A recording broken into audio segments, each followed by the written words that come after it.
Oke, assalamualaikum warahmatullahi wabarakatuh. Untuk sahabat botanikal, semoga kita diberi rezeki yang banyak, halal barokah, dan juga diberi kesehatan satu keluarga yang lagi sakit. Semoga lekas sembuh, semoga lekas beraktivitas. Amin ya robbal alamin. Nah, untuk sahabat botanikal yang namanya apukat, kita perlu penanganan ya. Memang dikarenakan terkadang itu ada salah satu sahabat botanikal yang ingin hanya menanam saja, tapi kurang untuk perawatannya. Perawatannya itu tidak sulit sih ya.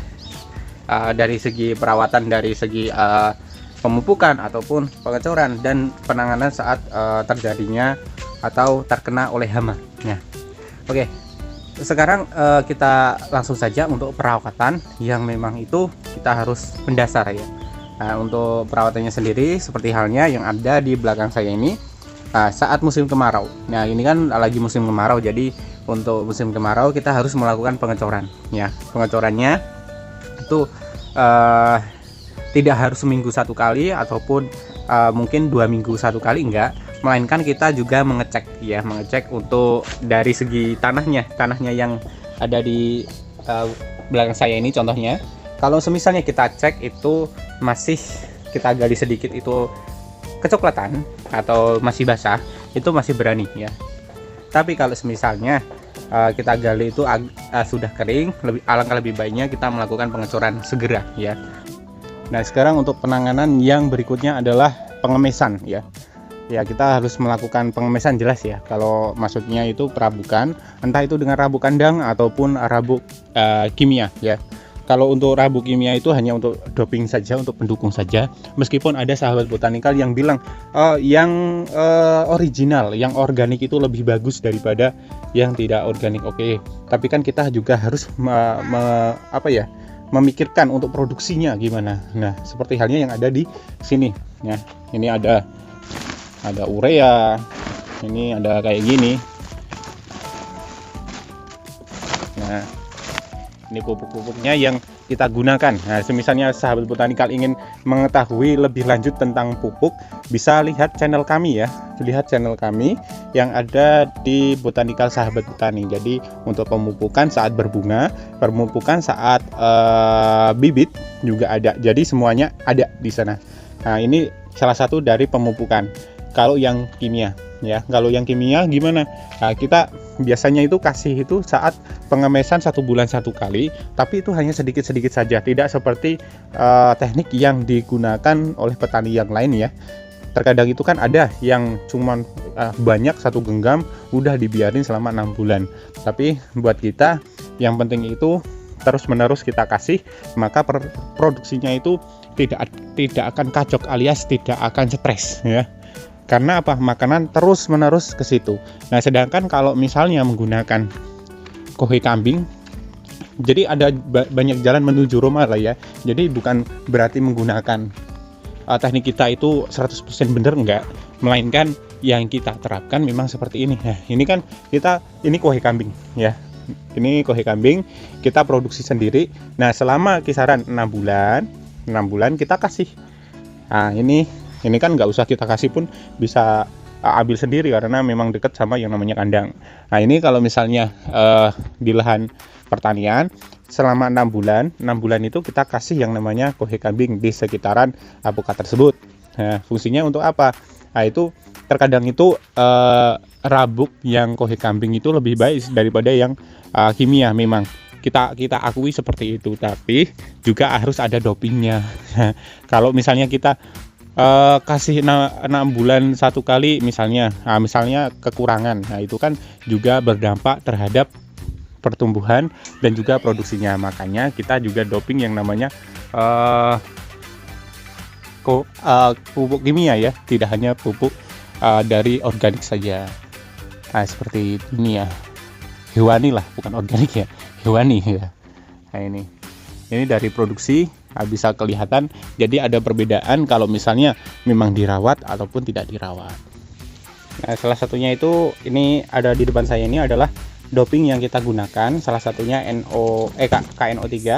KNO3 kalium nitrat ya. Jadi produksinya itu bagus dan tidak gampang rontok ya. Ada lagi yang doping Merauke MKP ya, Merauke MKP. Beda sama Merauke MAP ya, MAP ya. Merauke MKP ini kita intinya itu menjaga yang namanya nitrogennya. Jadi di dalamnya sini itu nitrogennya itu tidak ada. Soalnya kalau misalnya nitrogennya itu terlalu banyak saat berbuah kita kasih, bisa memicu kerontokan ya. Makanya saat musim penghujan, kalau hujannya itu tinggi, kebanyakan bunga dari apukat akan rontok. Nah, itu dikarenakan nitrogennya itu terlalu banyak dan malah menjadi pupus ya, atau pertumbuhan. Itu yang seperti itu biasanya terjadi juga. Ada lagi yang kita anjurkan juga, Topsil B. Nah, Topsil B ini kita bisa beri saat sedang berbunga. Berbunganya itu sedang tumbuh lah ya, sedang tumbuh bunga. Jadi sedang tumbuh bunga kita kasih, bukan saat mekarnya bunga ya. Saat mekarnya bunga beda lagi ya. Saat mekarnya bunga beda lagi. Jadi saat kuncup masih mau bertumbuh kita kasih ya. Alangkah lebih baiknya yang kita lakukan, ada cara untuk penetesan ya, diteteskan seperti penginfusan. Kita bisa perlihatkan lah ya, penginfusan yang bisa diteteskan langsung di pohonnya tanpa melukai dari si kulit, cabangan kulit ya, kulit ini batang dari si apukat ya. Ini batangnya tanpa kita lukai, tapi kita melakukan penginfusan dengan cara ya, kita memang membeli infus nih, bentar, membeli infus ya, kita teteskan. Nah, nanti kita teteskan dan automatically tetesan tersebut itu akan, intinya itu akan mengalir lah ya, tetes demi tetes, dan kita bisa kontrol yang ada di sini. Nah, kayak gini. Nah, tetes demi tetes kita kontrol. Nah, jadi ini cara untuk penetesan. Ada juga cara untuk penyiraman, yaitu kisaran 2 sendok ya, 2 sendok itu untuk 1 ember. Nah, kita cor di bawah ataupun dengan cara penyemprotan. Jadi yang kita lakukan itu ada beberapa yang kita lakukan lah ya. Kalau yang pengen bagus, yang pernah kita alami, yaitu dengan cara penginfusan yang tadi. Jadi penginfusan jadi semuanya itu jadi bagus semua gitu. Nah, jadi gini untuk sahabat botanikal, untuk menangani yang namanya apukat yang kayak gini, apukat itu lebih mudah daripada menangani yang namanya durian. Kita bisa memberi pupuk ya, tidak terlalu sering, mungkin 1 bulan 1 kali, penyiraman pun mungkin 2 minggu 1 kali saat musim kemarau, ataupun kita juga menangani yang namanya hama. Nah, ini yang menangani namanya hama itu kita perlu share juga. Yang namanya hama kita perlu basmi juga, tapi terkadang hama itu juga membantu juga sih ya. Ini keunikan dari apukat ini seperti ini, kita bisa perlihatkan.